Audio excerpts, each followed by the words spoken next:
Hello again. Here we are. And I'm so excited to bring this Bible study to you once more as we go through the Epistle of James. And of course, today we'll be covering chapter 3. And if you're just getting started with this, just seeing this link for the first time, you can find the previous chapters we've covered on our YouTube page. And what we can be looking for as we enter into the middle of this epistle is that James is going to be starting to talk a lot about wisdom. And he's really honing in on the character of a Christian. As we summarized last week, James was sharing to us that it's not just a good amount of faith or just believing in God, but it's acting out that faith. It's showing the world through Christian love the difference it makes in your life. And now James is going to add these layers of do's and don'ts of what should be done. So let's get started and begin reading some verses from chapter 3, 1 through 5. Not many of you should become teachers, my brothers and sisters, for you know that we who teach will be judged with greater strictness, for all of us make many mistakes. Anyone who makes no mistakes in speaking is perfect, able to keep the whole body in check with the bridle. If we put bits into the mouths of horses to make them obey us, we guide their whole bodies. Or look at ships, though they are so large that it takes strong winds to drive them.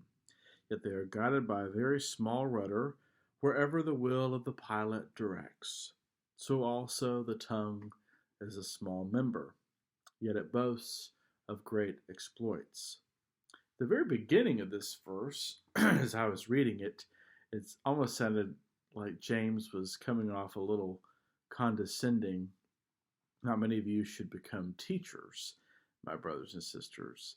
But he follows that up not really as an insult, but trying to share the importance and value over sound teaching.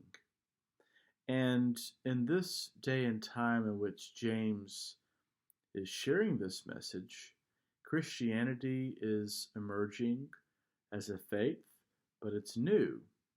And James is going to be very concerned with what message people are hearing.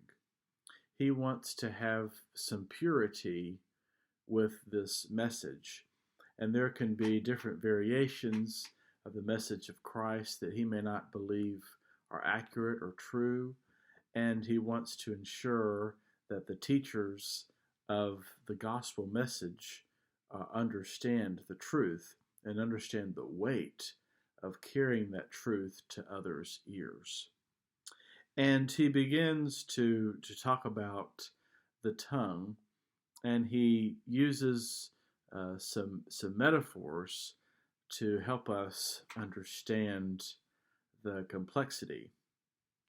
He first talks about how the small bridle in the horse's mouth helps to steer the horse where it will go, and then talks about the rudder and how even though there's large winds and rain that pushes things forward, the rudder makes all the difference in the world. And all of these is to understand that both of those instruments, the bridle and the rudder, are very powerful, and they can dictate a lot of what happens. So is the tongue. We have all been in those scenarios where we have said something that we shouldn't have. We have also heard situations where someone went a bit too far with what they said. But of course, the tongue can be in different ways. It can be condescending, it can be degrading, it can be pointing out someone's faults or sins or throwing judgment. It could be gossip. It could be sharing rumors about someone. In our day and age with social media, the tongue has become the fingertips because the tongue can be quickly deployed on social media comments with statuses that are shared, comments to different people on Twitter. Tweets can go out, and all these different ways of communication are just an extension from the tongue. And they can be a negative. They can pull people down. They can divide. And James, right away here in the epistle, outlines the importance of taming the tongue. And he sums up these this first 5 verses of saying that the tongue is such a great weapon. It's a great member, and there are so many ways that it boasts of its own stature. Let's continue on reading. How great a forest is set ablaze by a small fire, and the tongue is a fire. The tongue is placed among our members as a world of iniquity. It stains the whole body, sets on fire the cycle of nature, and is itself set on fire by hell. For every species of beast and bird, of reptile and sea creature, can be tamed, and has been tamed by the human species, but no one can tame the tongue. A restless evil, full of deadly poison. With it we bless the Lord and Father, and with it we curse those who are made in the likeness of God. From the same mouth come blessing and cursing. My brothers and sisters, this ought not to be so. Does a spring pour forth from the same opening both fresh and brackish water? Can a fig tree, my brothers and sisters, yield olives, or a grapevine figs? No more can salt water yield fresh. What incredible imagery James uses to show the influence of the tongue within us. He obviously shares the image of a fire and how even a small ember can catch a whole forest ablaze. So the tongue can do that. The tongue can destroy reputations. The tongue can ridicule and bring others down.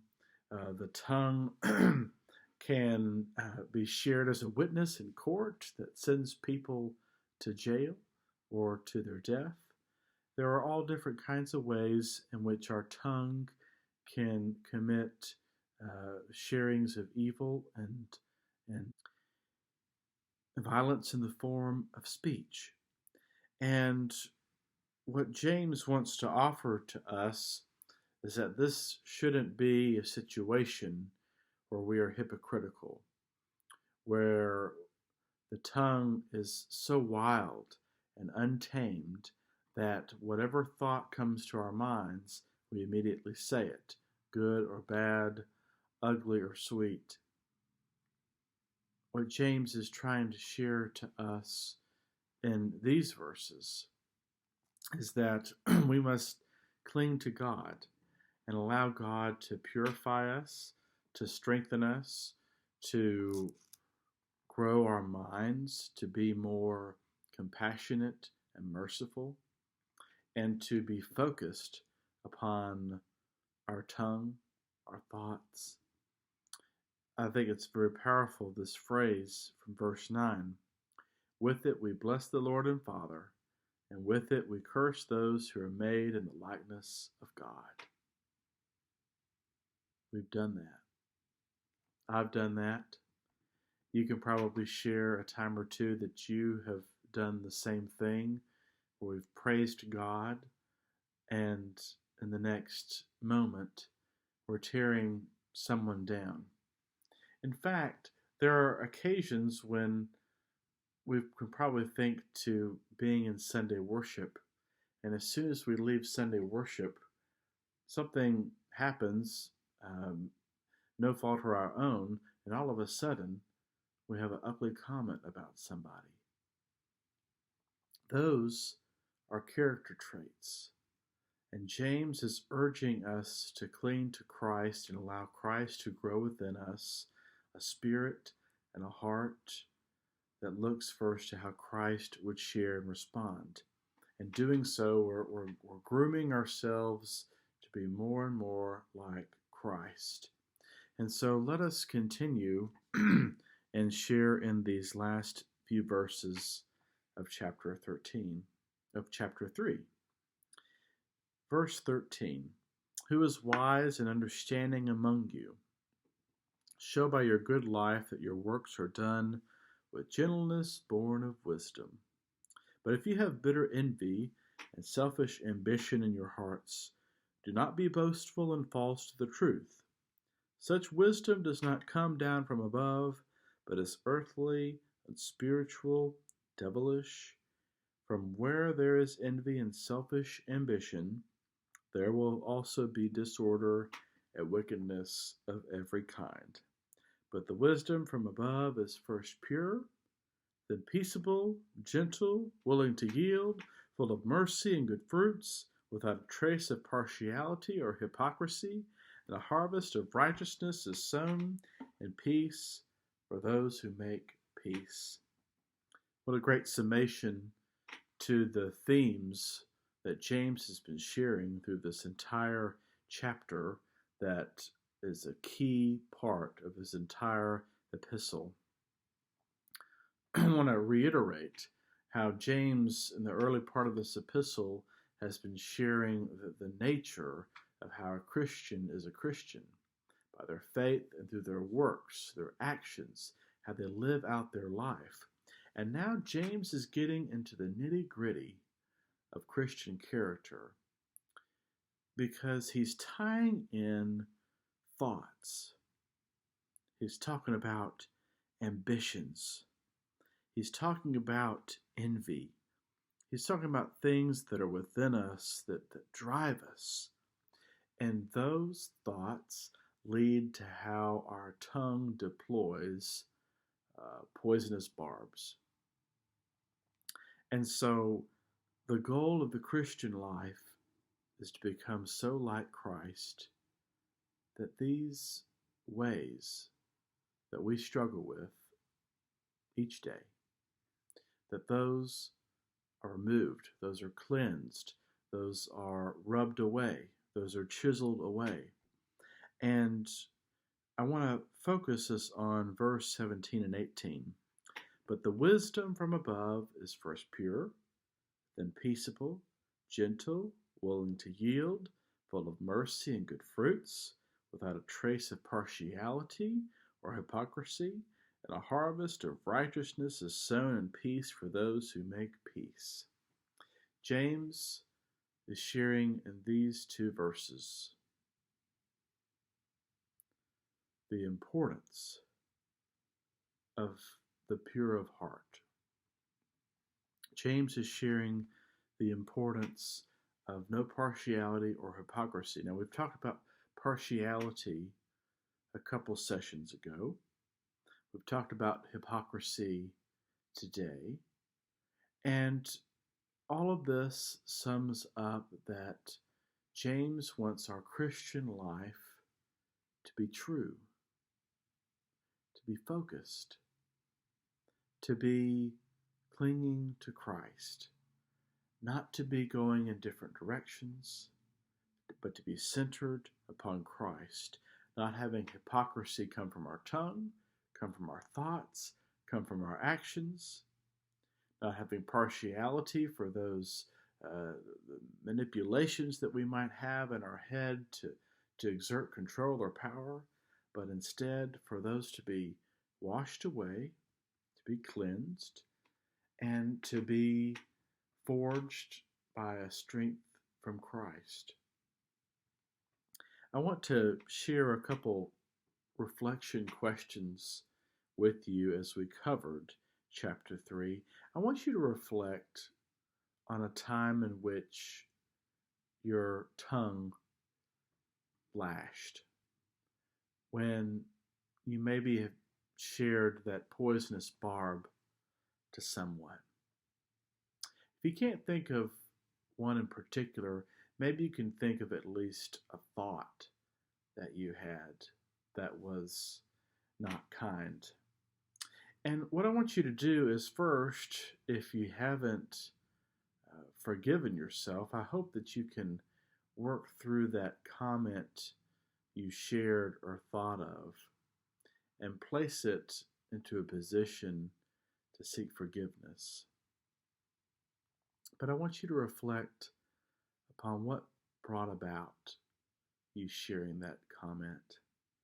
Was it something that was disturbed within your spirit?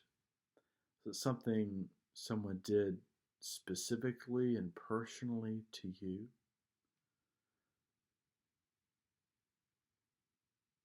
And I want you to reflect upon going back to that moment. What could you have done differently? And try and incorporate that difference into what you will do in the future. And finally, I want you to write down your own definition of godly wisdom. What is godly wisdom to you? James shares his definition here in these last few verses of chapter 3. I want you to write your definition of godly wisdom and see if you can work following that wisdom into your life while connecting it with James. I leave you with those questions and those lingering thoughts. I've really enjoyed reading through this chapter. I hope you have too. We can learn something by taming our tongue, by seeking to tame our thoughts from being so brutal or hurtful. And I hope that when we are in those moments, we instead will cling to Christ and share a word that's better and a thought that's a little bit more pure. Blessings to you. Thank you for joining in with this Bible study. And my prayer is that it will bless you in your study. Go in peace.